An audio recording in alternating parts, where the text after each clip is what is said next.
अब हम इस वीडियो में सिविल डिसोबीडियंस मूवमेंट के बारे में बात करेंगे। तो अब तक हमने देखा नॉन कॉरपोरेशन मूवमेंट। देखिए पूरा का पूरा जो चैप्टर है 3 मूवमेंट पे डिपेंड है।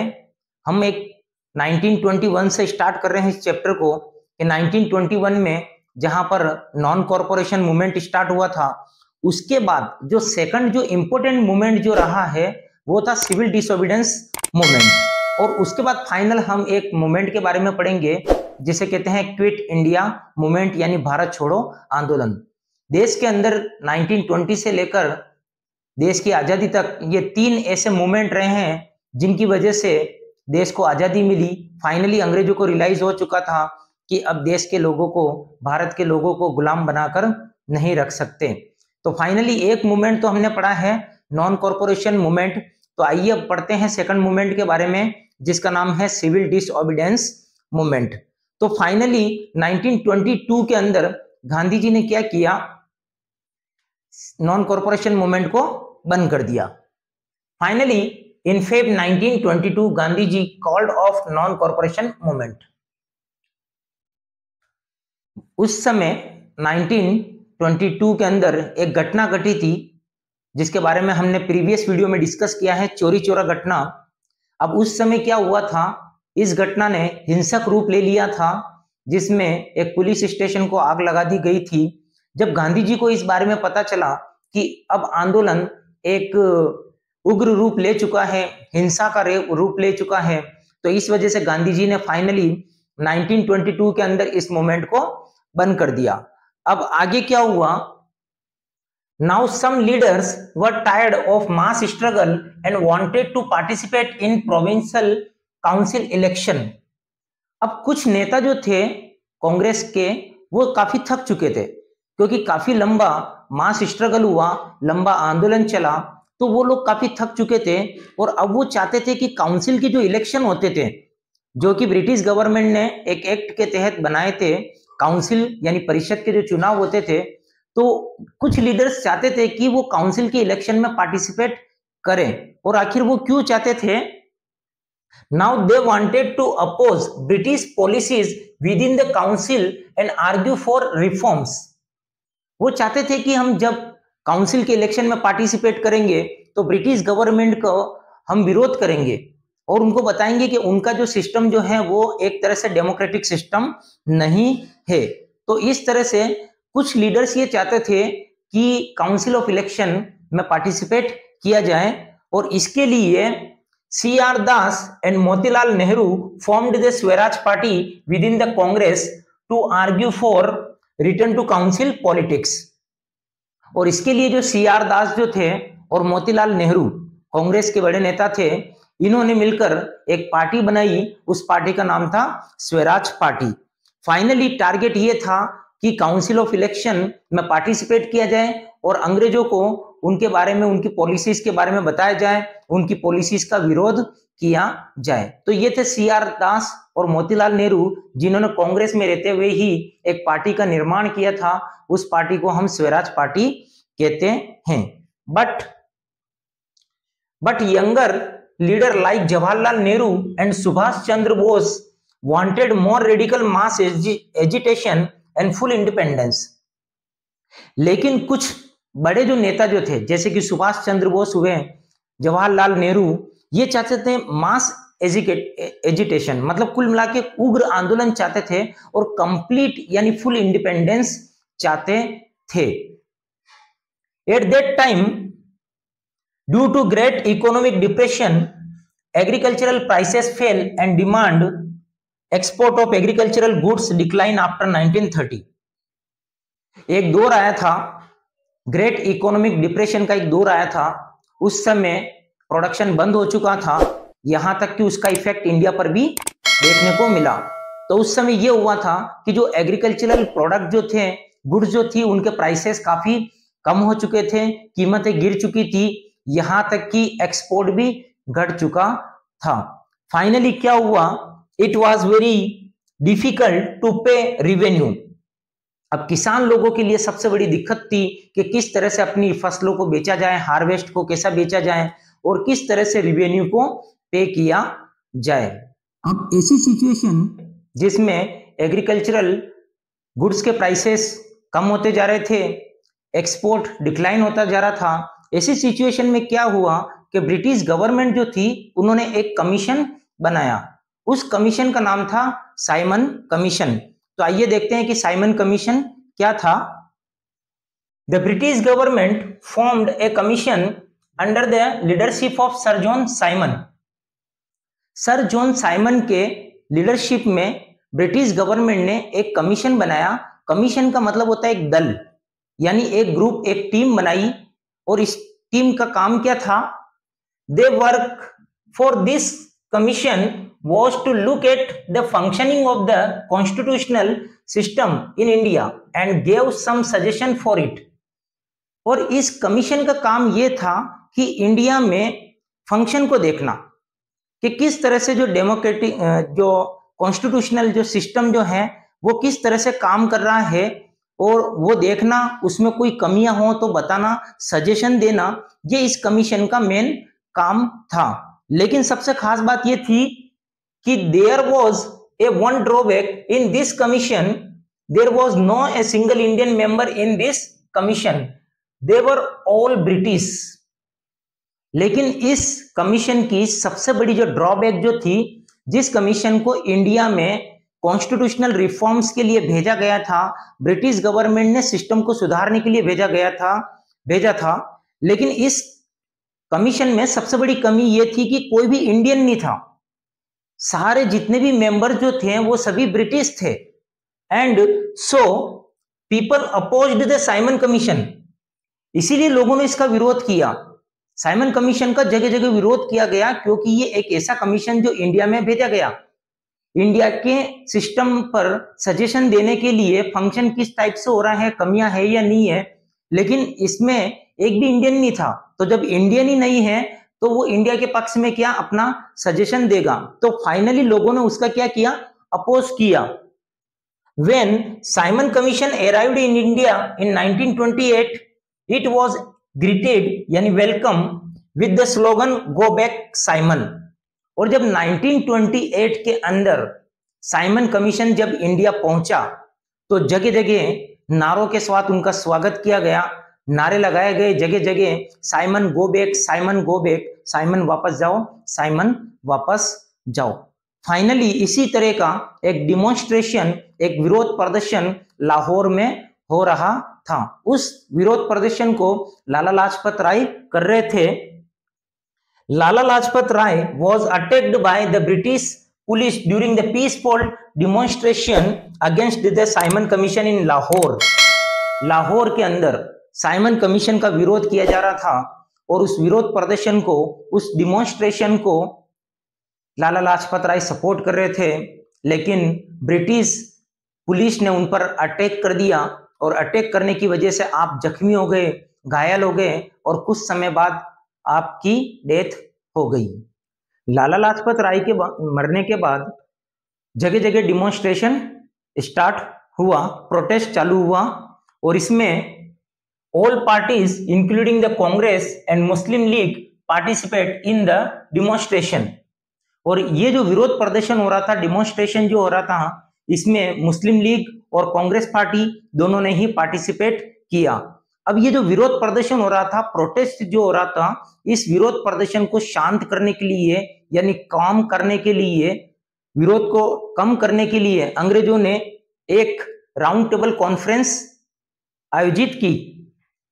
Round table conference was announced to calm the protest for discussing future constitution।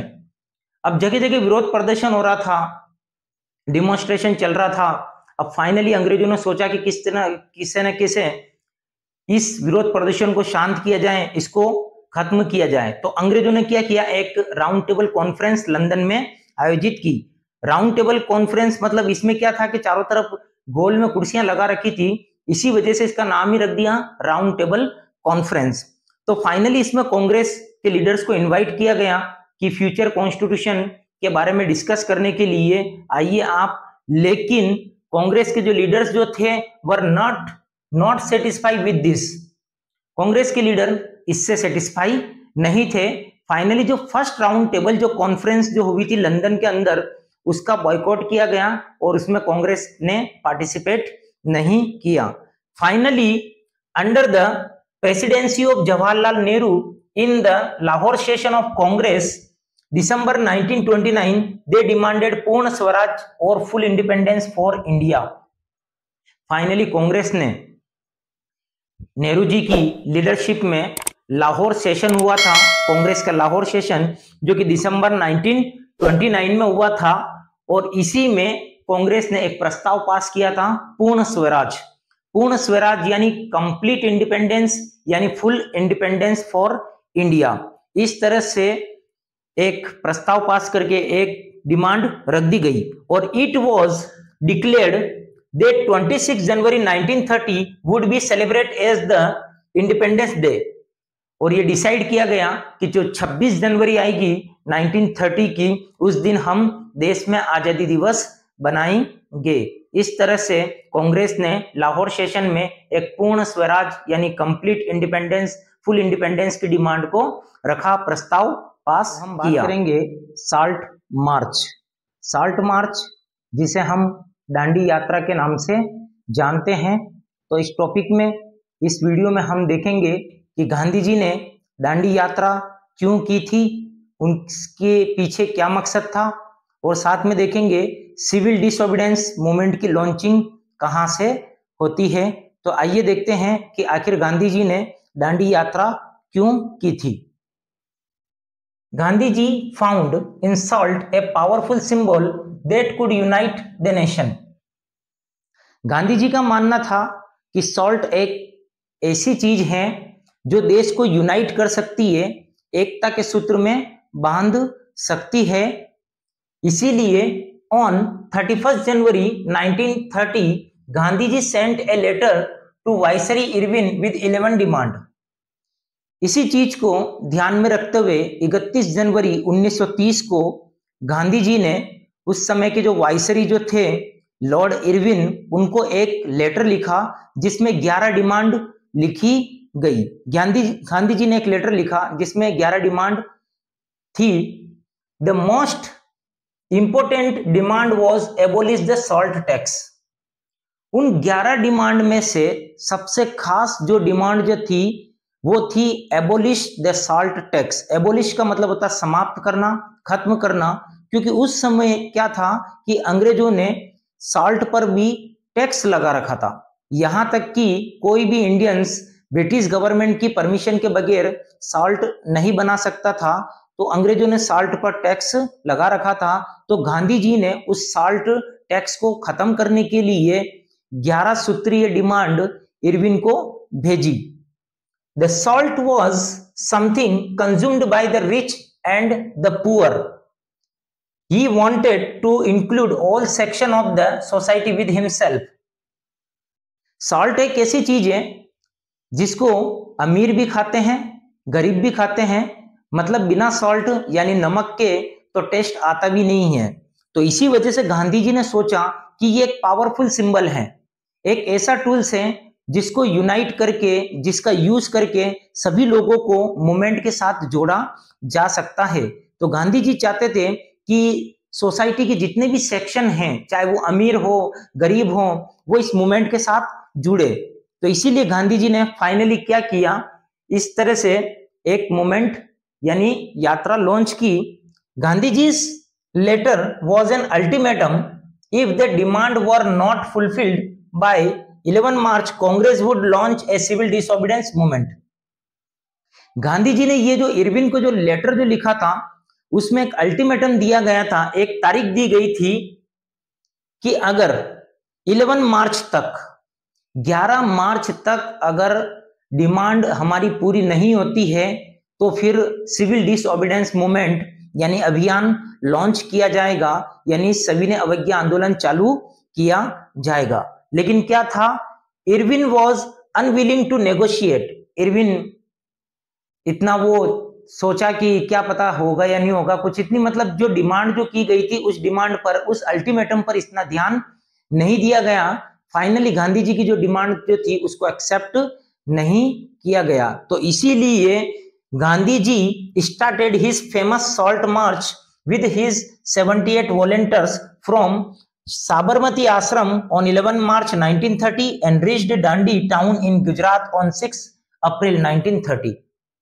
इसीलिए जब डिमांड पूरी नहीं हुई तो गांधी जी ने अपने 78 फॉलोवर्स को लिया और अपना आश्रम, गांधी जी का आश्रम गुजरात के अंदर है साबरमती, वहां से आपने यात्रा स्टार्ट की। 78 फॉलोवर्स उनके साथ चले।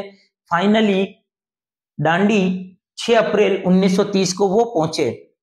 डांडी एक कोस्टल टाउन है गुजरात के अंदर, वहां पर आप गांधी जी पहुंचे। गांधी जी जहां जहां रास्ते में रुकते थे, हजारों की संख्या में लोग उनको सुनने आया करते थे।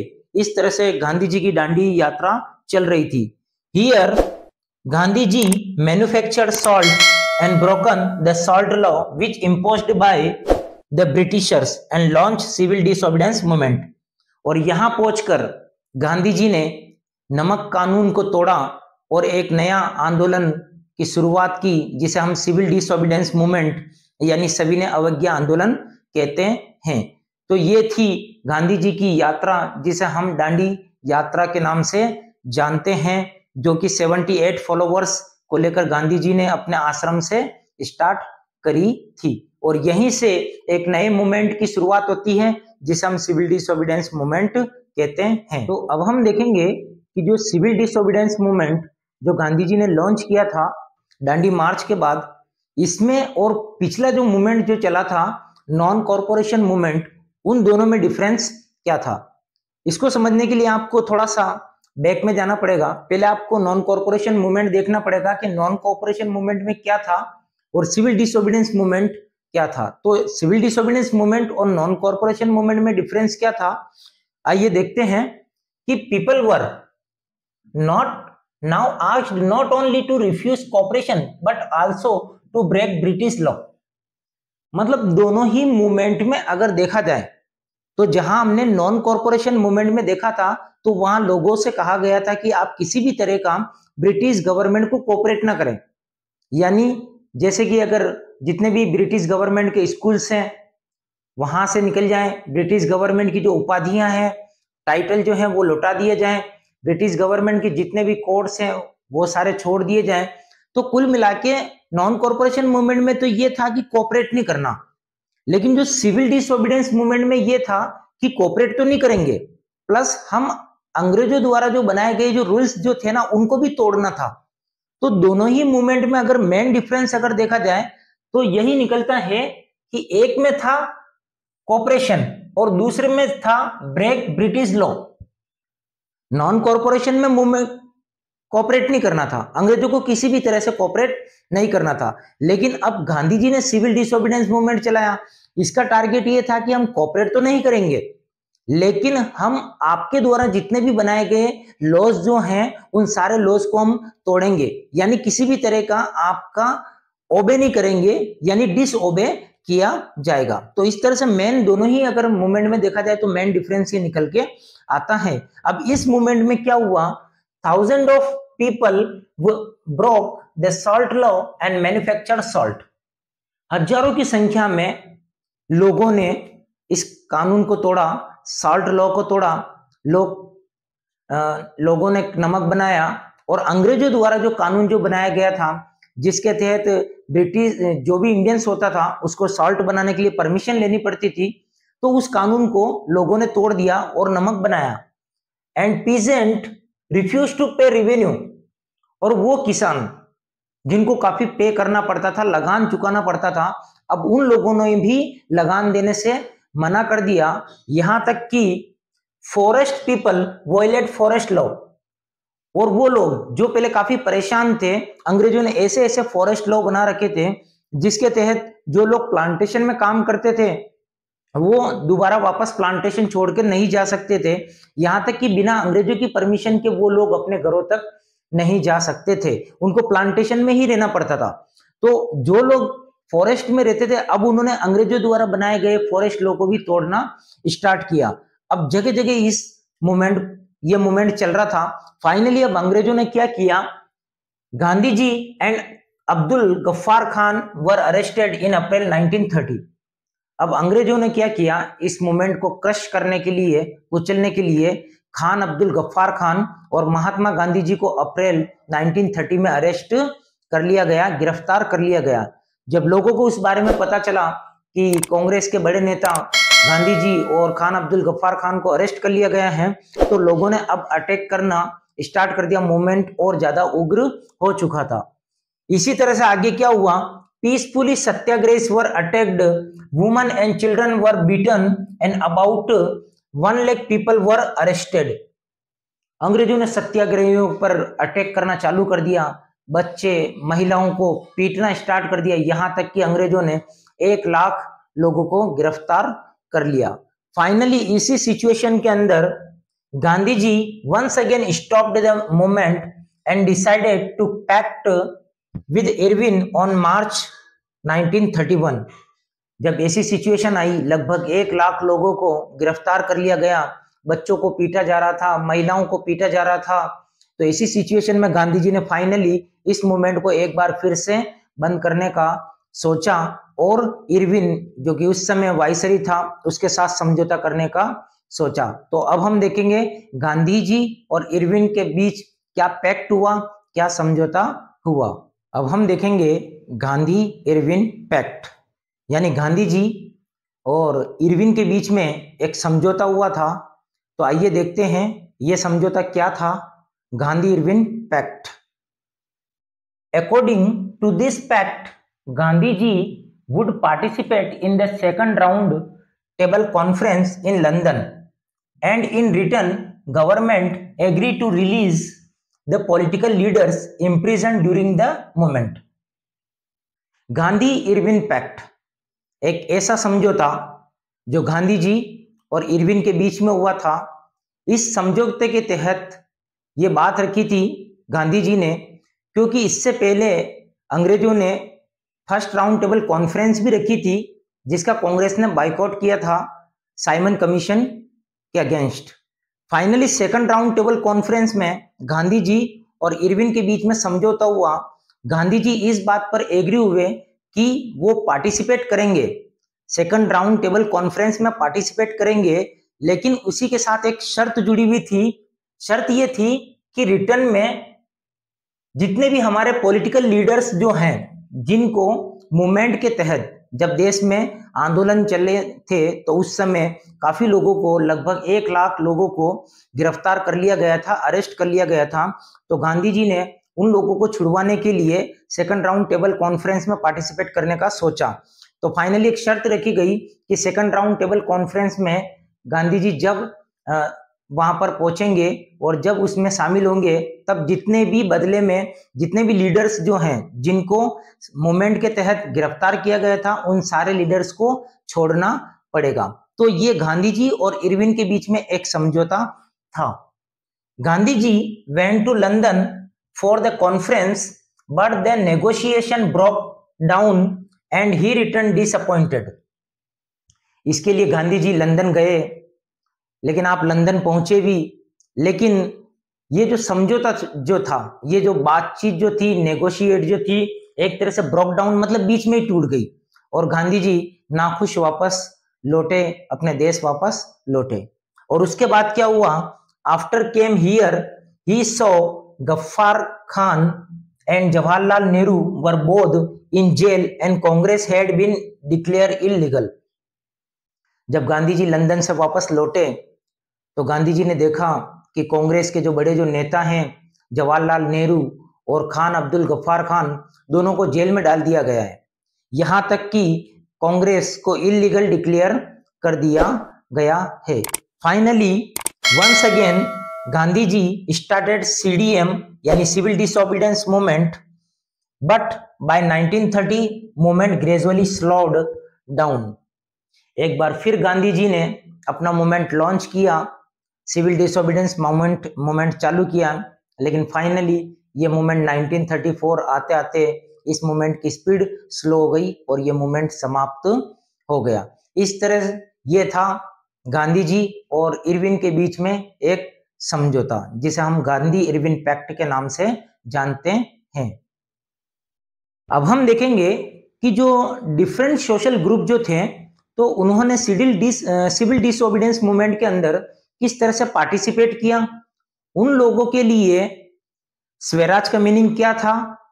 तो यहां पर हम देखेंगे कि आखिर उन लोगों ने किस तरह से इस मूवमेंट में पार्टिसिपेट किया और आखिर उन्होंने इस मूवमेंट में पार्टिसिपेट क्यों किया, उसके पीछे बहुत सारी रीजन है। तो वो सारी चीजें हम इसमें देखेंगे। तो सबसे पहले हम डिस्कस करेंगे how participants saw the movement, यानी जिन लोगों ने इस मूवमेंट के अंदर पार्टिसिपेट किया तो उन्होंने मूवमेंट को कैसे देखा, मतलब उनके लिए इस मूवमेंट का मीनिंग क्या था। तो जितने भी जो अलग अलग जो सोशल ग्रुप जो थे, चाहे हम रिच पीजेंट की बात करें, चाहे पुअर पीजेंट की बात करें, या बिजनेस क्लास की बात करें, या वर्कर्स की बात करें, तो सभी के लिए इस मूवमेंट का मीनिंग अलग था, या कहें तो हम स्वराज का मीनिंग अलग था। तो सबसे पहले ये देखते हैं कि जो पीजेंट जो थे, रिच पीजेंट, उनके लिए इसका मीनिंग क्या था। तो आइए देखते हैं। सबसे पहले rich peasant communities in the countryside, Patidar of Gujarat and Jat of UP were actively participate in the civil disobedience movement. गांवों के अंदर अगर देखा जाए तो उस समय जो गुजरात के जो पाटीदार जो थे और उत्तर प्रदेश के जाट जो थे, उन लोगों ने इस मूवमेंट के अंदर यानी सिविल डिसोबीडियंस मूवमेंट के अंदर बढ़ चढ़कर हिस्सा लिया। अब यहां पर यह सवाल आता है कि आखिर गुजरात के जो पाटीदार जो थे और उत्तर प्रदेश के ये जो जाट जो थे, ये एक रिच पीजेंट कम्युनिटीज थी, तो इन्होंने गांव के अंदर इस मूवमेंट में पार्टिसिपेट क्यों लिया। तो आइए देखते हैं कि आखिर उन्होंने पार्टिसिपेट क्यों किया, उसकी वजह जानते हैं। आइए देखते हैं। दे वर प्रोड्यूसर ऑफ कमर्शियल क्रॉप्स। ये जो जितने भी रिच पीजेंट कम्युनिटीज वाले जो थे, तो ये प्रोड्यूसर थे, कमर्शियल क्रॉप्स के प्रोड्यूसर थे, यानी जो कमर्शियल क्रॉप्स होती है जिनको मार्केट में बेचा जाता है, तो उन क्रॉप्स को ग्रो करवाया करते थे और मार्केट में बेचा करते थे। लेकिन क्या हुआ, they were trouble by the trade depression and falling prices. लेकिन ग्रेट डिप्रेशन की वजह से और लगातार कीमतें गिरने की वजह से ये लोग परेशानी में थे, क्योंकि उस समय क्या हुआ था, ग्रेट डिप्रेशन हुआ था, आर्थिक मंदी का एक ऐसा दौर हुआ था कि जिसकी वजह से जो प्राइसेस जो थी वो काफी कम हो चुकी थी। अब प्राइसेस कम होने की वजह से ये लोग काफी परेशान थे। As their income fell they found it hard to pay government revenue. अब ग्रेट डिप्रेशन की वजह से क्या हुआ था कि इनकी इनकम जो थी वो कम हो गई थी, क्योंकि प्राइसेस कम हो गई। जो चीजें ये आइटम्स जो बेचते थे, जो भी क्रॉप्स वगैरह जो सेल की जाती थी, उनकी प्राइसेस कम हो गई। अब प्राइसेस कम होने की वजह से इनकी इनकम भी क्या हो गई, कम हो गई। अब इनके लिए एक दिक्कत पैदा हुई कि अब किस तरह से ये गवर्नमेंट को रिवेन्यू पे करे, क्योंकि सरकार को लगान चुकाना अब इनके लिए काफी मुश्किल साबित हो रहा था। तो so they supported civil disobedience movement and took part in the boycott programme. इसलिए इन्होंने सिविल डिसओबीडियंस मूवमेंट को सपोर्ट किया और जितने भी बॉयकॉट प्रोग्राम जो चलाए गए थे, उन सभी प्रोग्राम्स के अंदर इन्होंने पार्टिसिपेट किया। जगह जगह फॉरेन गुड्स को बायकॉट किया जा रहा था, उनका बहिष्कार किया जा रहा था, फॉरेन गुड्स को चौराहे पे लाके उनकी होली जलाई जा रही थी।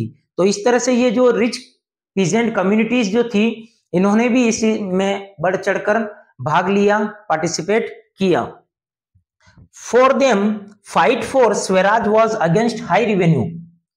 लेकिन इनके लिए जो स्वराज की जो लड़ाई जो थी वो थी हाई रेवेन्यू के खिलाफ। इनकी लड़ाई जो थी, ये चाहते थे कि सरकार क्या करे कि वो जो हाई जो रेवेन्यू है, लगान जो ज्यादा है, उसको कम करे। लेकिन क्या हुआ, they were disappointed when the movement was stopped without the revenue rates revised। लेकिन क्या हुआ था कि इन लोगों ने बढ़ चढ़कर हिस्सा तो लिया था, लेकिन इन लोगों ने इसलिए इस मूवमेंट को सपोर्ट किया था कि जो रिवेन्यू, जो हाई जो रिवेन्यू है, उस रिवेन्यू को कम किया जाए। लेकिन फाइनली ऐसा नहीं हुआ, बल्कि रिवेन्यू कम नहीं हुआ, उससे ही पहले सिविल डिसोबीडियंस मूवमेंट को स्टॉप कर दिया गया। इस वजह से ये लोग काफी नाखुश थे। तो इसी वजह से जब 1934 में वापस जब सिविल डिसोबीडियंस मूवमेंट स्टार्ट हुआ, तो जो रिच पीजेंट कम्युनिटीज जो थी उन्होंने इस मूवमेंट को इतना सपोर्ट नहीं किया। तो ये थे गुजरात के पाटीदार और उत्तर प्रदेश के जाट, जो रिच कम्युनिटीज, पीजेंट कम्युनिटीज थी, जिन्होंने इस मूवमेंट के अंदर बढ़ चढ़कर हिस्सा लिया। और इनका जो मूवमेंट इनका जो पार्टिसिपेट करने का जो मकसद जो था वो ये था कि ये चाहते थे कि रिवेन्यू को कम किया जाए, क्योंकि इनको रिवेन्यू चुकाना पड़ता था और इनकी इनकम कम हो चुकी थी। अब इनकम कम हो गई तो रिवेन्यू कैसे चुकाएं, तो इसलिए ये लोग चाहते थे कि रिवेन्यू को कम किया जाए। इसी के लिए इन्होंने नॉन कॉर्पोरेशन मूवमेंट को सपोर्ट किया। तो ये था role of rich peasant communities. अब हम बात करेंगे पुअर पीजेंट की, यानी उन गरीब किसानों की बात की जाएगी जिन्होंने सिविल डिसोबीडियंस मूवमेंट को सपोर्ट किया। तो अब हम देखेंगे कि पुअर पीजेंट ने किस तरह से सिविल डिसोबीडियंस मूवमेंट में पार्टिसिपेट किया और इन्होंने सिविल डिसोबीडियंस मूवमेंट को सपोर्ट क्यों किया। They were cultivating land they had rented from landlords and pay rent to landlords. ये छोटे स्मॉल फार्मर्स होते थे जो लैंडलॉर्ड्स का मतलब होता है जमींदार।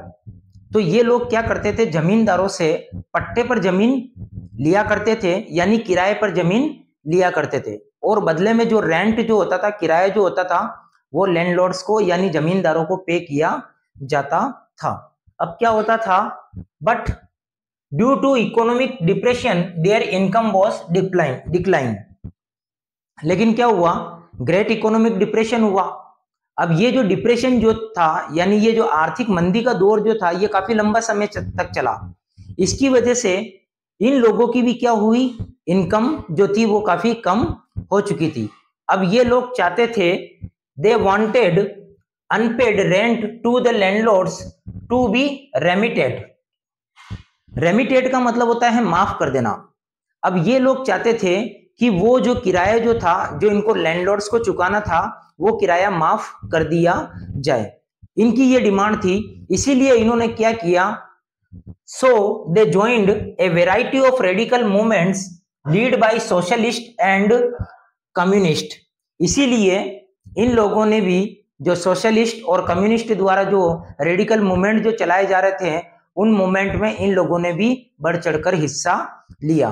तो ये थे पुअर पीजेंट। तो कुल मिला के पुअर पीजेंट ने इस मूवमेंट को इसलिए सपोर्ट किया था ताकि वो चाहते थे कि उनको जो रेंट जो पे करना पड़ता था लैंडलॉर्ड्स को, वो रेंट माफ कर दिया जाए। तो इसलिए इस मूवमेंट को उन्होंने सपोर्ट किया था। अब हम बात करेंगे बिजनेस क्लास की, कि किस तरह से बिजनेस क्लास ने सिविल डिसोबीडियंस मूवमेंट के अंदर अपना रोल प्ले किया और पार्टिसिपेट किया। बिजनेस क्लास एक ऐसी क्लास थी जिसको फर्स्ट वर्ल्ड वॉर के अंदर काफी प्रॉफिट हुआ था। तो बिजनेस क्लास ने किस तरह से इस मूवमेंट के अंदर पार्टिसिपेट किया, इस मूवमेंट को सपोर्ट किया, आइए देखते हैं। Business class wanted such policies that support and expand their business. मतलब बिजनेस क्लास एक ऐसी पॉलिसी चाहती थी जिससे उनका बिजनेस काफी आगे बढ़े। वो अपने बिजनेस को एक्सपांड करना चाहते थे, अपने बिजनेस को फैलाना चाहते थे, और एक ऐसी पॉलिसी चाहते थे जिससे उनके बिजनेस को सपोर्ट मिले। लेकिन उस समय ब्रिटिश रूल होता था, तो इसकी वजह से क्या था, they were opposed to colonial policies that restrict their business activities. अब उस समय देश में ब्रिटिश रूल हुआ करता था, अंग्रेजों का राज था। तो अंग्रेजों ने ऐसी ऐसी पॉलिसीज बना रखी थी जिसकी वजह से बिजनेस के अंदर काफी बाधाएं आती थी, बहुत सारी रुकावटें आती थी। इसलिए they wanted protection against import of foreign goods and decline import. Business class चाहती थी कि जो इंपोर्ट जो है, इंपोर्ट यानी दूसरे देशों से जो इंपोर्ट होता था अपने देश के अंदर, तो उसको इंपोर्ट को वो घटाना चाहते थे, क्योंकि अगर दूसरे देश का माल अपने देश में आ रहा है तो फिर अपने देश का माल कौन खरीदेगा। तो बिजनेस क्लास चाहती थी कि ये जो इंपोर्ट जो हो रहा है, दूसरे देशों का माल जो अपने देश में आ रहा है, सबसे पहले तो ये कम किया जाए, और दूसरा इंपोर्ट ऑफ फॉरेन गुड्स, इसके अलावा उनको जो भी फॉरेन गुड्स जो है, बाहरी सामान जितना भी आ रहा है, उससे सुरक्षा चाहिए, सुरक्षा चाहते थे। तो इस तरह से बिजनेस क्लास एक ऐसी क्लास थी जो ये पॉलिसी बनाना चाहती थी कि वो ट्रेड ज्यादा ग्रोथ करे, ज्यादा तरक्की करे, और अंग्रेजों द्वारा जो बनाई गई पॉलिसी का उसका वो अपोज करते थे। और ये लोग चाहते थे कि जो import of goods, foreign goods हो रहा है, वो उससे प्रोटेक्शन चाहते थे, क्योंकि अगर दूसरे देशों का माल अपने देश में आएगा तो फिर इंडियन गुड्स की डिमांड क्या होगी, कम हो जाएगी। तो जितने भी अपने इंडियन बिजनेसमैन थे वो चाहते थे कि एक तो जितना भी दूसरे देशों से माल आ रहा है वो कम हो जाए, और दूसरा ये जो फॉरेन गुड्स देश में आ रही है इससे प्रोटेक्शन मिल जाए। इसके अलावा for their interest they formed the Indian industrial and commercial congress in 1920। इसके लिए उन्होंने 1920 के अंदर Indian industrial and commercial congress की संस्था बनाई, एक एसोसिएशन बनाया, and federation of the Indian chamber of commerce and industries in 1927। और 1927 में इंडस्ट्रियल ग्रुप ने एक अपना एसोसिएशन बनाया जिसे हम फिक्की कहते हैं। Under the leadership of Purushottam Das and GD Birla they support civil disobedience movement. अब बिजनेस क्लास ने भी सिविल डिसोबीडियंस मूवमेंट को सपोर्ट करने का सोच लिया था, क्योंकि ये भी लोग अपने ट्रेड को एक्सपांड करना चाहते थे, अपने बिजनेस को फैलाना चाहते थे। फाइनली इन्होंने भी देखा कि अंग्रेजों की जो पॉलिसी है वो सारी ऐसी हैं जिसकी वजह से बिजनेस आगे बढ़ नहीं पा रहा है। तो इन लोगों ने भी इस मूवमेंट को सपोर्ट किया। इन लोगों के जो लीडर जो रहे बिजनेस क्लास में, खास करके पुरुषोत्तम दास और खास करके जीडी बिरला, इनके नेतृत्व में ही पूरी बिजनेस क्लास ने सिविल डिसोबीडियंस मूवमेंट को सपोर्ट किया। They gave financial help and refuse to buy and sell imported goods. इन लोगों ने फाइनेंशियल हेल्प की। जब जब भी मूवमेंट निकाले जाते थे, बॉयकॉट किया जाता था, रैलियां निकाली जाती थी, तो सिविल डिसोबीडियंस मूवमेंट को इन लोगों ने फाइनेंशियली सपोर्ट किया, पैसे से सपोर्ट किया। इसके अलावा इन लोगों ने भी जो फॉरेन जो गुड्स जो होती थी उसको खरीदना और उसको बेचने से मना कर दिया। तो इस तरह से इन लोगों ने इस मूवमेंट को सपोर्ट किया। Businessman saw swaraj as the time when trade and industries would flourish without any colonial restriction. Businessman जो थे वो स्वराज को एक अलग रूप में देखते थे। उनका मानना था कि स्वराज एक ऐसा समय होगा जिस समय जितने भी कॉलोनियल जो रूल्स जो बने हुए हैं वो सारे क्या होंगे, हट जाएंगे, और जितना भी बिजनेस जो है, जितना भी ट्रेड जो एक्टिविटीज है वो सारी फैलेगी। एक तरह से बिजनेस ग्रोथ करेगा, तरक्की करेगा, और उसी दिन को हम स्वराज मानेंगे। तो बिजनेस क्लास के लिए स्वराज का मीनिंग था कि जिस समय अंग्रेजों द्वारा बनाई गई सारे जितने भी रेस्ट्रिक्शन खत्म हो जाएंगे उस दिन स्वराज आ जाएगा। तो ये थी बिजनेस क्लास जिन्होंने फाइनेंशियली सिविल डिसोबीडियंस मूवमेंट को सपोर्ट किया और फॉरेन गुड्स को बेचने और खरीदने से मना कर दिया। तो इस तरह से बिजनेस क्लास ने सिविल डिसोबीडियंस मूवमेंट में अपना रोल प्ले किया। अब हम बात करेंगे role of woman in CDM. अब हम देखेंगे कि महिलाओं ने भी किस तरह से जो देश के अंदर जो सिविल डिसोबीडियंस मूवमेंट चला उसमें किस तरह से महिलाओं ने पार्टिसिपेट किया। तो आइए देखते हैं कि किस तरह से महिलाओं ने इस मूवमेंट में पार्टिसिपेट किया और अपना रोल निभाया। Women also participate in large numbers in the civil disobedience movement. हजारों की संख्या में महिलाओं ने भी सिविल डिसोबीडियंस मूवमेंट में पार्टिसिपेट किया, बल्कि बढ़ चढ़कर हिस्सा लिया। Thousand of women came out of their homes to listen to Gandhi ji. जब गांधी जी ने दांडी यात्रा निकाली थी, जब दांडी मार्च किया था, तो उस समय हजारों की संख्या में महिलाएं गांधी जी को सुनने के लिए आती थी। इस तरह से घरों को छोड़कर महिलाएं गांधी जी को सुनने के लिए जाया करती थी। They also participate in protest March, manufacture salt and boycott foreign goods. इसके अलावा अगर देखा जाए तो महिलाओं ने बहुत सारे जो प्रोटेस्ट मार्च जो होते थे, जब कभी आंदोलन होते थे, बड़ी बड़ी रैलियां निकाली जाती थी, जुलूस निकाले जाते थे, उसमें भी महिलाओं ने बढ़ चढ़कर हिस्सा लिया। इसके अलावा मैन्युफैक्चर्ड सॉल्ट, नमक कानून के दौरान भी महिलाओं ने भी नमक बनाया और नमक कानूनों को तोड़ा।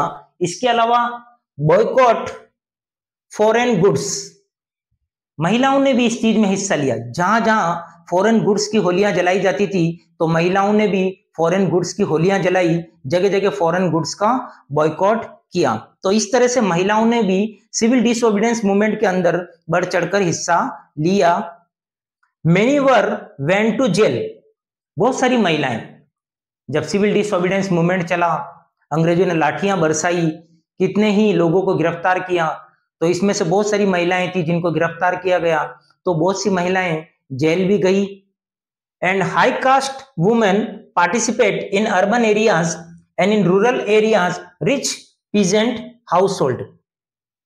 अगर अर्बन एरियाज की बात करें, जो हाई कास्ट वुमेन जो थी वो सक्रिय रूप से सिविल डिसोबीडियंस मूवमेंट में पार्टिसिपेट कर रही थी। वहीं अगर हम रूरल एरिया की अगर बात करें, जो रिच पीजेंट हाउस होल्ड थी वो सक्रिय रूप से यानी बढ़ चढ़कर इस आंदोलन में हिस्सा ले रही थी। Moved by Gandhi ji call, they began to see service to the nation as a sacred duty of women. Gandhi ji के आह्वान पर महिलाओं को अब ये लगा कि देश की सेवा करना ये उनका एक कर्तव्य है, ये उनकी ड्यूटी है। तो इस तरह से देखा जाए तो देश के अंदर सिविल डिसोबीडियंस मूवमेंट में महिलाओं ने भी बढ़ चढ़कर हिस्सा लिया और अपना एक इंपॉर्टेंट रोल प्ले किया। अब हम बात करेंगे सिविल डिसोबीडियंस मूवमेंट की कुछ लिमिटेशन की, यानी कुछ लिमिट्स की। तो अब हम देखेंगे कि सिविल डिसोबीडियंस मूवमेंट के अंदर क्या क्या कमियां रही। तो आइए देखते हैं। Not all social groups were moved by the abstract concept of Swaraj. Swaraj की जो भावना जो थी, स्वराज कंसेप्ट जो थी, उसका सभी लोगों पर प्रभाव नहीं पड़ा। बल्कि कैसे नहीं पड़ा, यानी देखा जाए तो सिविल डिसोबीडियंस के मूवमेंट के अंदर कुछ लिमिटेशन थी, कुछ कमियां थी जो देखने को मिलती है। आइए उन्हीं कमियों पर हम डिस्कस करते हैं। First, for a long time the Congress had ignored the Dalit due to fear of the conservatives high caste Hindus. काफी लंबे समय तक कांग्रेस ने दलितों को इग्नोर किया, क्योंकि कांग्रेस जो कि कंजर्वेटिव जो थे हाई कास्ट के, उनसे काफी डरी हुई थी। इस वजह से स्टार्टिंग से ही कांग्रेस ने काफी लंबे समय तक दलितों को इग्नोर किया। इस वजह से इस मूवमेंट के अंदर दलितों ने कम बढ़ चढ़कर या कहें तो लेस पार्टिसिपेशन किया।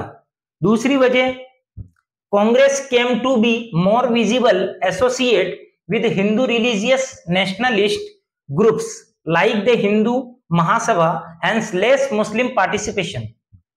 जिस तरह से सिविल डिसोबीडियंस मूवमेंट के अंदर दलित ने कम पार्टिसिपेट किया, दलितों ने कम पार्टिसिपेट किया, उसी तरह से इस मूवमेंट के अंदर मुस्लिम्स ने भी कम पार्टिसिपेट किया, क्योंकि कांग्रेस उस समय काफी जो उस समय रिलीजियस ये कहें, जिसे हम कह सकते हैं कि धार्मिक जो ग्रुप जो बने हुए थे, जैसे कि हिंदू महासभा, तो उसके काफी क्लोजर थी।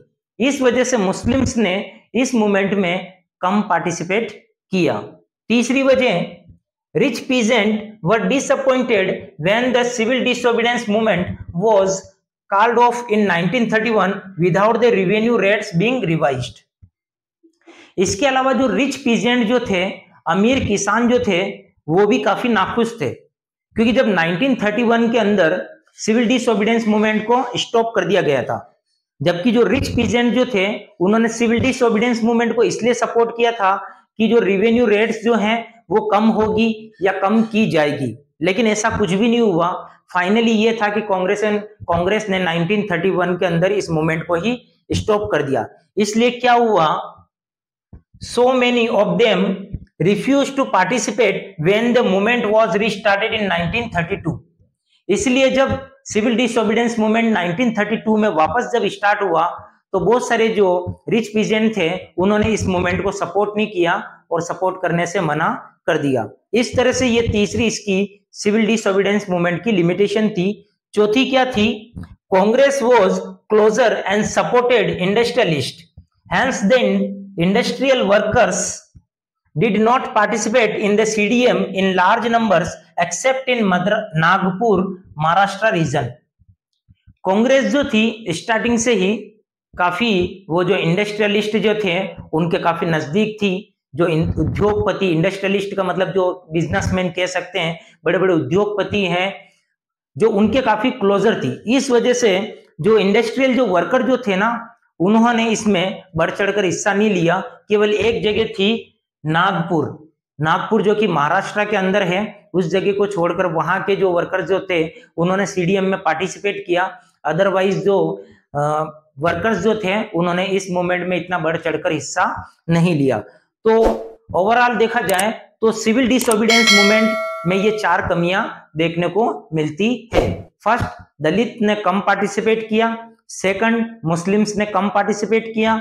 थर्ड, जब सेकंड टाइम वापस सिविल डिसोबीडियंस मूवमेंट स्टार्ट हुआ तो रिच पीजेंट ने भी कम पार्टिसिपेट किया। और फोर्थ, जो वर्कर क्लास जो थी उन्होंने भी इस मूवमेंट में कम पार्टिसिपेट किया, यानी लेस पार्टिसिपेशन रहा। तो इस तरह से ये सिविल डिसोबीडियंस मूवमेंट की कुछ लिमिटेशन रही, यानी कुछ कमियां देखने को मिली।